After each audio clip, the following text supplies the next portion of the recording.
कल्पना कीजिए एक दूध से भरा पात्र है और उसमें एक मक्खी गिर जाए तो आपका ध्यान क्या आकर्षित करेगा। जाहिर सी बात है वो दूध में पड़ी मक्खी। और यहां तो एक नहीं दो मक्खियां थी। जी हां, मैं बात कर रहा हूं एआई समिट 2026 के बारे में।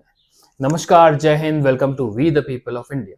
लेकिन आज हम बात करेंगे दूध के बारे में, फिर मक्खी के बारे में। ये 16 से 20 फरवरी को आयोजित ये जो कार्यक्रम था, कहा जाता है it is the largest ever hosted by a global south nation.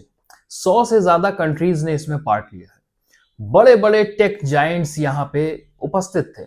चाहे अगर हम बात करें सुंदर पिचई की गूगल के, या फिर सत्या नडेला माइक्रोसॉफ्ट के, या फिर सैम ऑल्टमैन ओपन एआई से।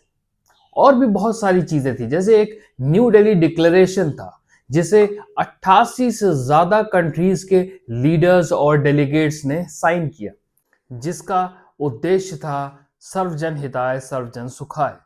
जो ये एआई का रेवोल्यूशन है आगे भविष्य में, ये सिर्फ और सिर्फ एक कॉम्पिटिटिव डोमिनेंस तक सीमित ना रह जाए, ये एक शेयर्ड प्रिंसिपल की तरह इनकरेज हो।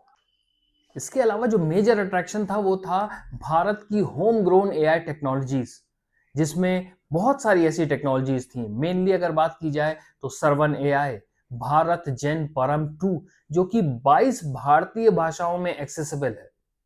और एआई सॉल्यूशंस को इनकरेज किया गया किस सेक्टर्स में? हेल्थ केयर में, एग्रीकल्चर में, एजुकेशन में, स्किलिंग प्रोग्राम्स में और गवर्नमेंट सर्विसेज में भी। इन्वेस्टमेंट की अगर बात की जाए तो 200 से 250 बिलियन डॉलर्स का इन्वेस्टमेंट एक्सपेक्टेड है। तो ये सब तो मेजर अट्रैक्शंस थे और इसके अलावा न जाने क्या क्या था। लेकिन हम भारतीयों तक और अराउंड द ग्लोब पहुंचा क्या? वो दूध में पड़ी हुई दो मक्खियां। तो पहली मक्खी की बात की जाए तो उनके कुछ अलौकिक शब्द हैं जो इस समय पूरे विश्व के कान में गूंज रहे हैं। वो हैं कि meet Orion, this is developed by the centre of excellence at Galgotia university. This is the first university which has invested more than 350 crores in artificial intelligence। तो मैडम ने ये चीजें जो हैं वहां पे एक उपस्थित रिपोर्टर से कही, जिसके बाद ही एक रिवर्ट आया ओरायन के असली माता पिता से, जो कि चाइना में बैठे थे। उन्होंने अपने ऑफिशियल हैंडल से कहा कि माता ऐसा ना करो, ये तो हमारा पुत्र है। लेकिन माता फिर भी नहीं मान रही थी। जब उनसे पूछा गया तो उन्होंने कहा कि मैं क्या करूं, उनके ऊपर तो बैजिंग है, माई 6 कैन बी योर 9। तो ये समझ में तो आ गया कि भाई आगे भविष्य में गलगोटिया यूनिवर्सिटी से सिर्फ और सिर्फ डिग्री धारक छात्र